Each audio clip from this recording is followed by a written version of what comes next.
So I've got 4 really wonderful people on my panel here, not 3 like the other panels. So I'm going to say less than previous chairs have said. This is going to be speedier than speed dating. And I want to leave as much of it to them as possible. One thing that occurs to me listening to this last panel is that old nostrum, the past is not dead, it's not even past, which is something that I also thought about in reading the descriptions of the research of the 4 people on this panel. They've been grouped together under the rubric Nationalism and Empire in a heroic effort by the panel, the program organizers, to group people. But it did make me think about the usefulness of those categories, which we often associate, at least in the case of nationalism, with relatively recent history. And to think about both nationalism and empire as imaginaries of power and also imaginaries in the face of power. So what I asked them to do, and I'm going to introduce each of them very briefly now and then ask them to do it, is to talk a little bit about how the concepts of nationalism and or empire are usable for them while telling you a little bit about what they do. And also to talk about the political stakes in what they do, what we sometimes fondly call in the humanities the so what question. Why is this worth doing? And when we finish with that, I will ask everybody here to engage maybe in a little bit of crosstalk, because since they all got grouped together, I'm very curious to know whether they find hearing what the others have to say useful in pushing their own thinking along. So very briefly, just going down in order here, Dorian Bell is Assistant Professor of Literature at UC Santa Cruz. His research interests are in 19th and 20th century French literature and intellectual history, and in histories of empire and anti-Semitism. And his project for this fellowship is entitled Frontiers of Hate, Anti-Semitism and Empire in Modern France. I'm going to do this all at once so as to get out of the way of the speedier than speed dating. Dana Frank, next to him, is Professor of History, also at UC Santa Cruz. Her research interests include U.S. social history, labor history, working class history, contemporary political economy, and modern Honduran history. Her current research examines the AFL-CIO's Cold War in Honduras, 1954 to 1980, as well as post-coup Honduras, which is upon us now. It's a rapidly evolving situation. Beth Rose Middleton is Assistant Professor of Native American Studies at UC Davis. She's the author of Trust in the Land, New Directions in Tribal Conservation. Her research centers on Native environmental policy and Native activism for site protection using conservation tools. And Nicolas Tackett is Assistant Professor in the Department of History at UC Berkeley. His research interests center on China from the 7th to 13th centuries, where we don't usually talk about national consciousness. Hence, that's the move he makes here. He pays special attention in his work to cities, death ritual, elites, ethnicity, national identity, and social networks, all of which you can find in great abundance in Northeast China in the 11th century, and his project is on the birth of a national consciousness in 11th century Northeast Asia. So I'm just going to ask them to go straight down the line here, and I'm going to stand back and listen with the rest of you. Thanks, Gail. So I'm going to be talking a bit about my research on the history of anti-Semitism, specifically in France. And at the end, reflecting a little bit on questions that it raises about the interrelation between nationalism and empire. But in the spirit of the so what question, I work on the 19th century, but I wanted to hang this on a more contemporary peg. And that contemporary point of entry is the polarizing crimes committed last month in France by Mohamed Merah, who's a 23-year-old French citizen of Algerian descent. This is widely reported in the international media. Many of you probably read about this. I think on March 11th, he went on a week-long rampage, killed 7 people, if I'm not mistaken, wounding about 5 others in a series of 3 shootings spread out over 2 cities in southwestern France, Montauban and Toulouse. And among the dead were a rabbi and his 2 children and another young Jewish girl, the 4 of whom he gunned down in front of a Jewish middle and secondary school as they were preparing to enter the school for the start of the day. And some days later, French police cornered Merah in his apartment and eventually killed him after an extended siege, during which he cited, among this, several reasons he gave for these attacks, his desire to avenge the deaths of Palestinian children at the hands of Israeli forces. So I wanted to talk about this a bit. As I started thinking about it, I realized that it's just contentious enough, and that some of the arguments I wanted to make have just enough twists and turns that this is going to be slightly more scripted than I intended. So that's the bad news. The good news is I should be able to blow through it in about 5 minutes. So at the end of the day, there's a smile on everyone's face. So in the subsequent agonized national bout of soul-searching that followed these events in France, Marat's targeting of Jewish children has, in many quarters in France, been taken as paradigmatic of what's being called the new anti-Semitism. And I put that in quotation marks. This is an anti-Semitism that's fueled by resentment over the treatment of Palestinians in the Arab-Israeli conflict, and that has tended to be associated, fairly or unfairly, with the Muslim population that constitutes about 10% of France's inhabitants today. And of particular concern to commentators and to the media in France have been the second generation French offspring of Muslim parents who, like Marat, remain socially marginalized, and so more susceptible in their youth and frustration to an ideologically anti-Semitic worldview, increasingly endemic to a fundamentalist Islam that takes not just Israel but all Jews as was one of its cosmic enemies. And in contrast with the quote-unquote old anti-Semitism, that perennial and homegrown European distaste for Jews that coalesced in France and in Europe in the 19th century as a modern racializing political ideology, the new anti-Semitism, as it's being called, is not so implicitly cast as an alien import, an artifact introduced into France by colonial and post-colonial Muslim immigrants from North Africa, for the most part. And what I want to do, just in the couple minutes I have here, is, and also by way of introducing my research, is to apply a little bit of pressure to this bipartite schema delineating an old domestic European anti-Semitism from its new post-colonial counterpart. And it doesn't take a lot of historical digging, and people have already done this, to recognize that many of the tropes being mobilized by this putatively new anti-Semitism associated with Muslims in particular, the notion of a Jewish world conspiracy, just to give you one example, were first honed in Europe, that is within the context of the old anti-Semitism, and then exported abroad along the pathways of colonial settlement and imperial domination. So retrofitted according to the contemporary anxieties and geopolitical circumstances of the Muslim world, these tropes have now come boomeranging back to their European point of origin.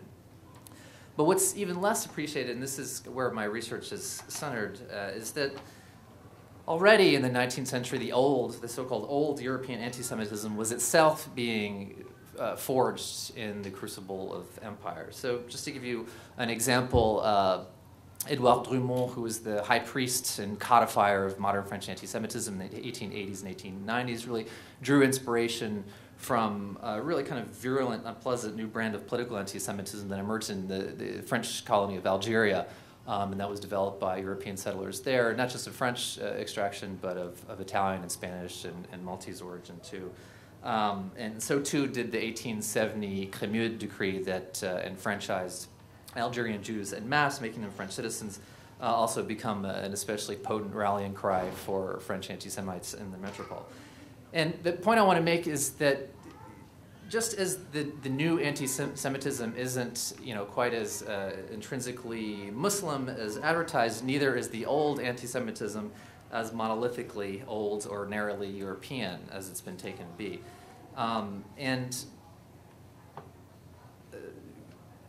As I move towards the topic, the panel here, what I also want to do is apply a little bit of pressure to the interpretive categories according to which these two anti-Semitisms have been distinguished, which I think could stand some nuancing as well.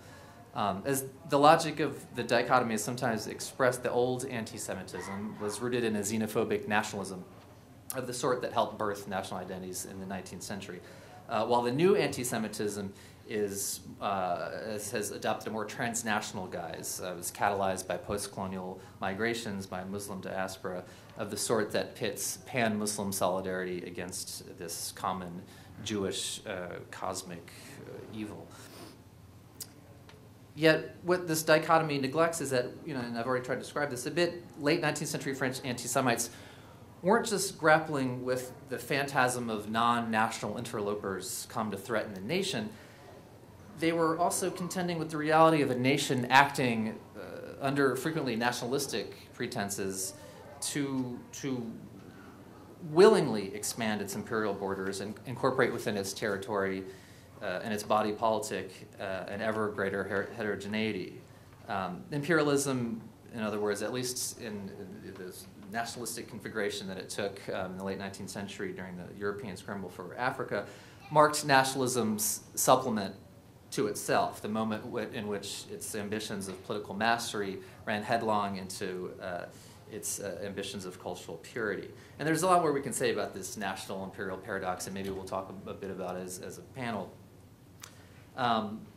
But what I want to just propose for now, by way of conclusion, is that insofar as Algerian Jews' French citizenship after 1870 typified the growing heterogeneity of the imperial nation-state, late 19th century anti-Semitism condensed anxieties about an expansionist nationalism increasingly incorporating into itself the non-national.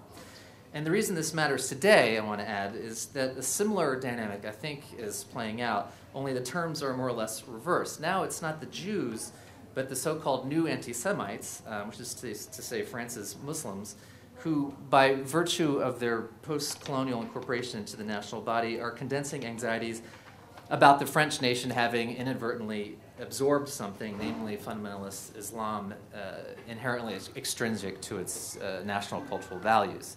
So it's common to say that French Muslims are France's new Jews because they attract the xenophobic ire, the kind of xenophobic ire that was once reserved for Jews in France. But ironically enough, Muslims' current privileged place atop the hierarchy of French undesirables is also becoming a function of their ballyhooed intolerance toward the very Jews they have replaced in nationalist discourse as public enemy number one. Well, I'm actually going to talk about a much go from there to much rawer forms of imperialism. And I'm here in the death slot at 4 o'clock, so I hope I'll liven you up here because everybody knows that everyone wants their nap at 4 o'clock. And can you hear me? I just want to make sure this is working. I want to come back to some of the issues this morning about why history in my particular discipline or field, I would say, matters, why history matters and memory matters, and how the humanities make a difference in the world. And hopefully I have a little dramatic story for you. The second, I would have to say, I've experienced as a historian where I worked on what I thought, very obscure topic that turned out to matter in the world. I'm writing a book about imperialism in the United States, in Honduras, and in the Cold War, and I'm specifically looking at 1954 to 1959 and the ways in which the U.S. labor movement was part of the Cold War, building anti-communist, pro-U.S. unions all over Latin America. You may not have heard of that, but the U.S. labor movement worked with the State Department and the CIA very closely for about 50 years to build puppet unions that would never criticize the U.S. presence in Latin America. And we have big picture stories about this, but no one's ever looked at this on the ground. So because I'd previously worked in Honduras with the banana unions there, I decided to do this case study. And I looked at archives, and I looked at, interviewed a lot of people, and used State Department records that look just like the WikiLeaks cables, which are very familiar to me, and spent a lot of time on this, and was finished the research and ready to check out. Honduras is a very, very difficult place. Before the coup, it was a very difficult place to work. It's not romantic, except in certain ways, and was checking out. I hadn't been there for a year and a half. And the morning of June 28th, 2009, that's 3 years ago in June, got one of those phone calls that changed your life, which was that there had been a military coup in Honduras that morning. It's the first military coup in Central America since 1982. And nobody saw it coming, and nobody saw the massive resistance movement to it coming. And in one day, I went in about 5 minutes from zero to Honduras expert, which I can tell you was not anybody who knows me. It was not my identity. And all I want to talk about what that's meant, and also as a historian and the kinds of skills that I teach my students and that I had that turn out to matter in this world, because it turns out there are only a handful of people that work on modern Honduras, period, in any discipline, and there are only 2 or 3 of us that have been engaged politically with this in any way. And so I'm the only one working in Congress and any advisory capacity. So I went from zero, literally, to Honduras expert in one day, to writing op-eds in the Chronicle, to writing maybe 10 or 12 op-eds, to being the Nation magazine correspondent on Honduras, and now I have trim little suits like this and do lobbying in Congress. And none of this, I've done a little bit. And if you think you can't rise to the occasion, and one of the basic things we teach in history is critical thinking, which is, and in the humanities in general, which is what you see in the paper isn't necessarily true. What you see on the TV, that it was constructed, and that process of construction is what you learn to do, and you learn to deconstruct, too, about what was said. And if you think you don't know anything about something, when you see total misinformation or lies or silences in the New York Times, with your obscure topic on the cover of the New York Times every day for months and months and months, suddenly you realize you have a lot higher critical thinking than you ever thought, and that you have something to say on those issues. And it's been very interesting to me to see, as a historian, how I've entered into this. And I want to just very briefly just say some of the ways in which my historian skills have mattered. And one is, obviously, historical context. What is going on in the United States is still supporting an ongoing coup regime in Central America after all these years. How do we understand that in historic terms and the social and cultural origins of that? And so, obviously, I'm speaking as a historian. But I'm also doing this as somebody who synthesized. This is my ad for the humanities, okay? So, Bill, wherever you are, you can give me another merit increase for this ad. One of the things we do is we synthesize information. We take masses of tiny things, and as a historian, we take masses. Any historian will tell you have these piles and piles of tiny things, and one of the things you do you look for patterns, and you synthesize that, and you tell stories, and you see analytical patterns in that, and you talk to other people about that. And this mass of what's been going on in Honduras, both in modern history and now, I read 5 papers every morning and have to figure out like that what the patterns are, what's happening on a day-to-day basis, and that's totally a skill I have as a historian.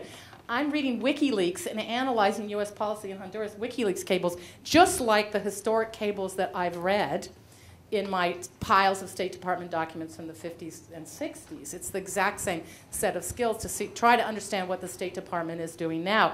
I've obviously stepped as an actor or actress into my own story, which is also pretty wild if you're used to being a historian.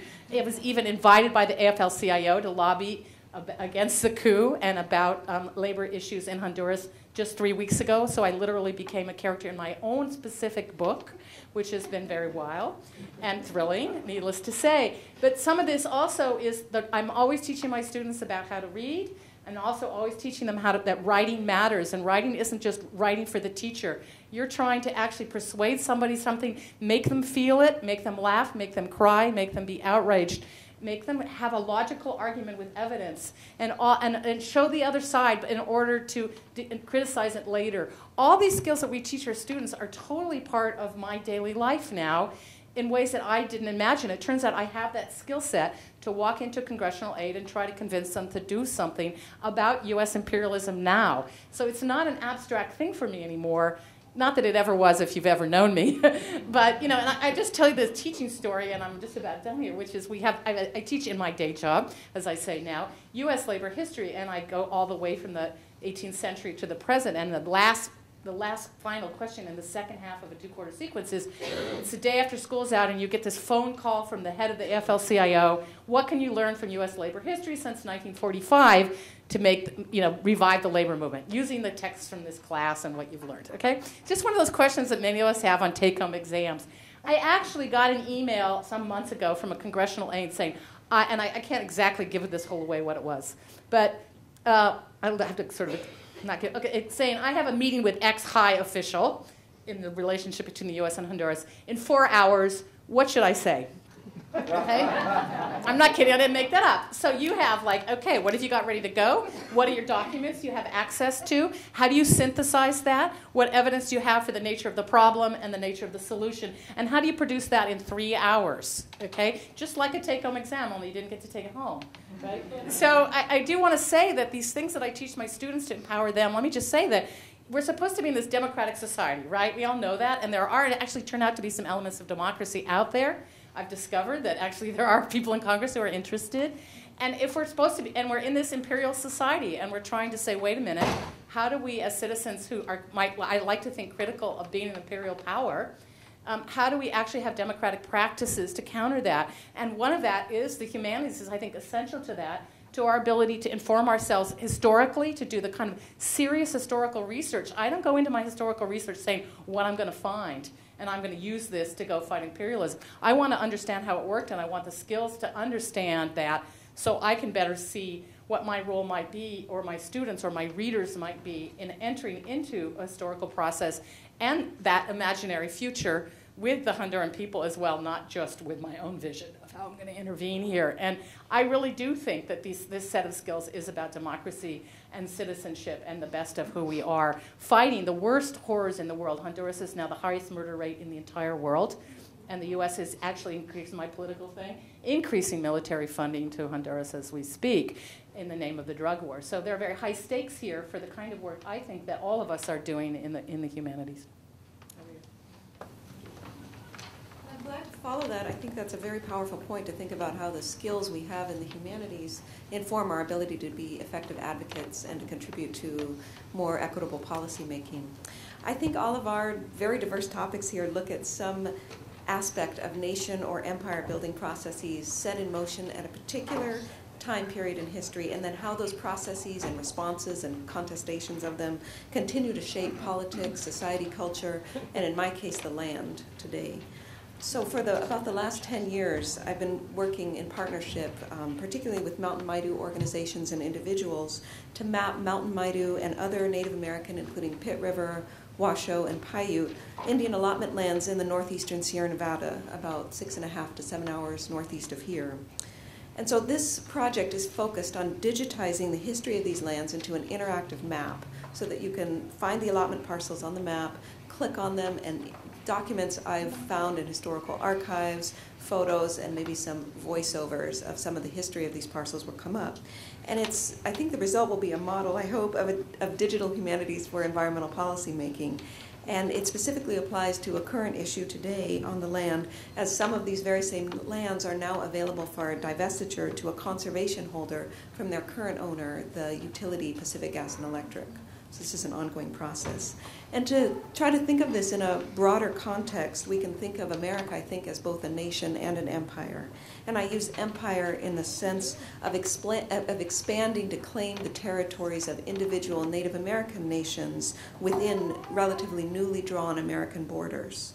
So these Native nations, of course, predated the creation of America as a nation and possessed and possess inherent sovereignty over their own territories and members. So it's kind of a different way of thinking of the American empire. In California, in particular, the process of American empire and nation building was different than in other states. Here, agents from the federal government negotiated treaties in 1851 and 1852 with California tribes, but pressure from private investors, miners, leaders of the new state, and others convinced the Senate that the lands were too valuable and the treaties could not be ratified. So the confirmation of these lands as tribal lands never occurred. And in the years of genocide that followed, one of the first opportunities for Native people in California to claim some of their homelands was the Allotment Act. So the Allotment Act functioned very differently in California than it did in other places. And the Allotment Act it was similar to the Homestead Act, so Native Americans could file for 160-acre parcels. And the idea of the government was that this would force people to start farming on these small parcels, although many of them were steep and forested and not suitable for farming. But the idea was to kind of bring them into this American national ideal of a yeoman farmer.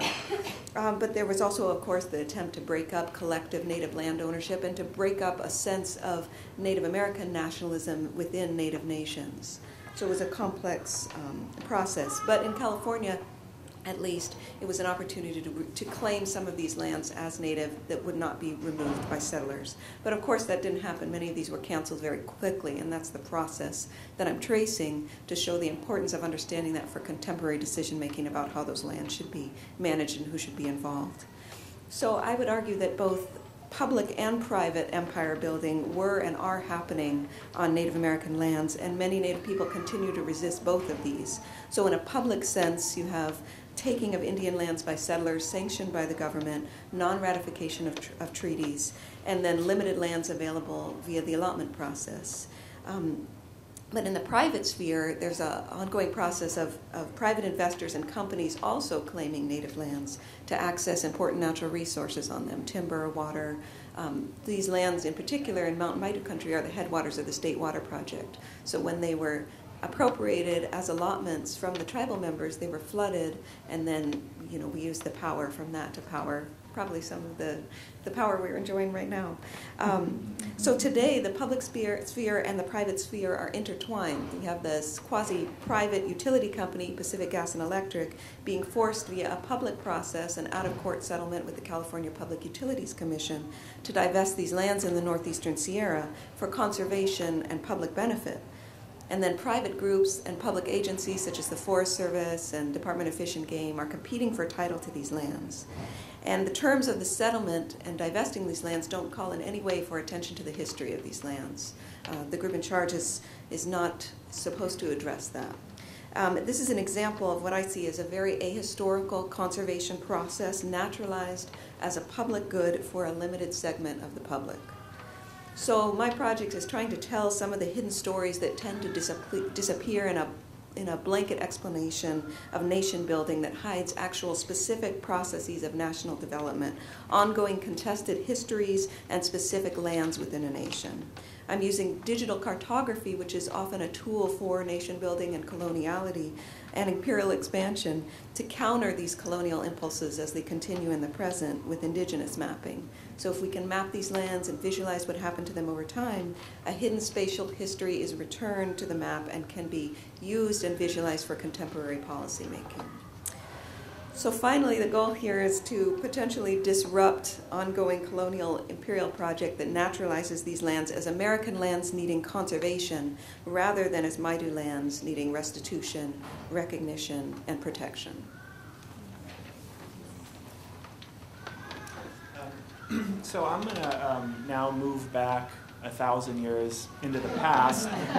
Nevertheless, I think that there are certain, I see certain themes that link some of us together. In particular, I'm going to talk a little bit about this idea of nation and nation building, and I think we already have a sense from some of what we've talked about here that it's more complex than we typically imagine it to be. I certainly think that there is a general sense of the American nation as being somewhat homogenous and all American. And so some of the issues that Beth Rose brings up is not something that we naturally come to recognize.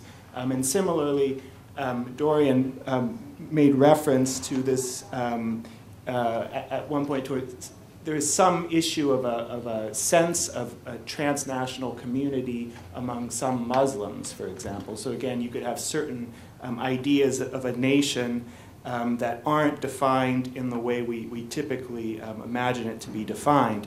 In my case, I want to talk about an idea of a political community emerging in China during the Song dynasty, roughly 11th century to 13th century, and I refer to it as a emerging sense of national consciousness.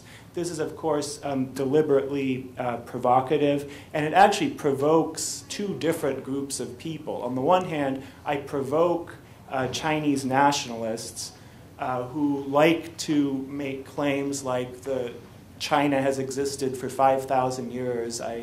I've heard this assertion made many times. I don't know if you've come upon it, but this is a general sense. You have this idea 5,000 years ago, there's some guys farming in China, and if you were to interview them, they would say, yeah, I'm Chinese, and I'm plowing my field, I'm Chinese, etc. 5,000 years ago. So there is the nationalist claim, of course, is that the nation has always existed. It has not changed over time.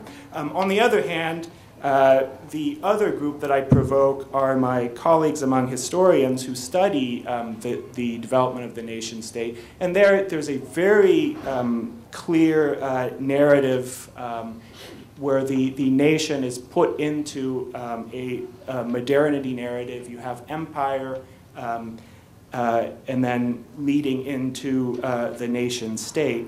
So the claims that will then be made about China when fitting Chinese history into this particular narrative is, for example, that until the 19th century, no one really has a sense of what China is. There's rather a sense of what dynasty you belong to. This is a way that Chinese history is put into this particular narrative. So when I talk about, for example, China during the Song dynasty, people will say, should you really use the word China? Maybe you should talk about the Song dynasty, but not actually use this particular word. There's also, in this particular narratives, there's this idea that people really see themselves as being part of a hierarchy rather than part of a community. And so therefore, for example, if you would have a farmer somewhere in China prior to the emergence of the idea of the nation, that they would see themselves as paying taxes to the state, but not necessarily see themselves as part of a community with someone else elsewhere in China, not see themselves as part of a common group. Now, I guess the issue that I have with these particular narratives is, on the one hand, the way what really strikes a pre-modernist is always this assumption of a very clear divide between the modern period and the pre-modern period. And I don't want to deny that there is a divide. I mean, we could brainstorm and come up with 10,000 things that are completely different about now versus the pre-modern. But the problem is that then one takes the next step and assumes that everything is different between the modern and the pre-modern, that there's just kind of this great divide that affects everything across the board. And there's also a sense associated with these modernity narratives. You end up with this idea that what you've defined as the modern form of whatever, in this case the nation state, that this is kind of the ideal final product. This is where we end up, and this is how we describe the world that we live in today, and the world will not really change from that point forward. Now, one of the issues that comes up has to do with really the resurgence, for the issues I encounter has to do with the resurgence of nationalism in China today. And one element of the nationalist claim in China today is that our way of doing things is different from the Western way of doing things. And there's a very self-conscious attempt to create kind of this Eastern way of doing things, this Eastern form of modernity that's different from the notion of modernity that we have today. And a lot of this then gets tied to how Chinese today reinterpret their history in a very particular way to talk about this developing Chinese nation that has very specific Eastern characteristics that are different from the Western version of modernity. Now, so what I see as important, as it really becomes even more important to have a kind of an honest understanding of the history of pre-modern China, not to completely reject all of the nationalist claims, not to completely reject their claim that there was some sense of a Chinese identity long before the 19th century, but at the same time not buy into all of the standard nationalist mythologizing about the unchanging nature of the nation. What I'm looking at then is the development of a particular sense of political community in the 11th century, and I'm interested in the process. How does this sense of political community develop? And I focus on really three factors, three kind of unique characteristics of the 11th century that lead people, I think, to start thinking about China in new and interesting ways. So on the one hand, in the 11th century, you have the Chinese Empire, which is at that point the Song dynasty, and then to the north you have the Liao dynasty. And there is something unusual about the geopolitics of the period. The Liao dynasty controls the northern section of the North China Plain. And when you look at, you can get onto Google Earth and look at the topography, and there is something that strikes you as unnatural about this particular political divide. The North China Plain is a very nice political unit. And so on the one hand, there is this something unnatural about this political divide. You can, my own research has found that there's also a very clear cultural divide between the North China Plain and regions further north. You can look at tomb, mortuary culture and find a very striking divide in the 11th century between the North China Plain and regions further north. So you have this kind of unusual geopolitics. You also have an unusual situation in Chinese history whereby you have a very large percentage of the council of state, of the people who advised the emperor in the 11th century, over half of them who served in the 11th century themselves travel to the Liao capital. So they're actually, you're having these politicians who are what I see as unusually cosmopolitan in the sense that they're being forced to travel through this, this particular topographic and cultural landscape. And they're recognizing these distinctions between what they see as China and the empire and the region further north. So they're talking about in their descriptions of their travels how they see the cultural landscape change, how they see the topography change, and this is forcing them, and you can watch them, how the discourse develops, how they start talking about themselves as a cultural unit, as a nation that does not necessarily overlap with the political borders of the state. So this is, I guess, in a nutshell, what I'm working on, looking at this particular, trying to find, look in very specific detail how a sense of political community develops in a way that's completely different from the way this sense of political community develops according to the standard narrative. I wasn't expecting this to happen, but I think this is 4 of the most passionate cases I've ever heard for the stakes of making the past visible and what happens when the past goes missing. Nothing could make a historian happier on a Saturday afternoon. I'm going to ask really briefly, because we're very close to when we're going to stop here, if any of you want to pose questions to any of the rest of you. You get right of first refusal. Silence. I would make some connections. Go. No, go good. Oh, I was just thinking, like, how Dorian's story really underscores how dialectical the imperial process is. And, you know, all of this, you can see that nations and empires are being constantly constructed. And they're happening at a lot of different levels. They're happening with guns. They're happening with seemingly private processes or benevolent processes like conservation. They're happening with myths about who a people are. And they're happening through the labor movement. I mean, all these things that we don't think of as necessarily the places where empire happened. And the other thing I would just underscore is the whole question of history and memory, and how powerful this presses of who gets to remember what and in what ways, and who's the invented French people, who does Northern California belong to. And, you know, I've been really suddenly, and I hang out with Alice and Alan, who work on history and memory of World War II in the Pacific, and it's been stunning to me to watch literally a former U.S. ambassador to Honduras wrote in the New York Times attacking something I'd written, saying this isn't the 1970s, as he put it, he got the decade wrong, with the Contra wars and generals in dark glasses. This isn't a coup. It's just really about fighting drugs. And within less than 3 years of a coup, wanted to erase it from historical memory altogether. And so what does it mean that these processes of memory, and this is, of course, the sacred duty of the historians, but to also have critical thinking about these processes of whose memories get to become the official one. Is it the Maidu and the Paiute people? You know, is it, who are the French people that are telling these stories and where is the relationship between power and memory?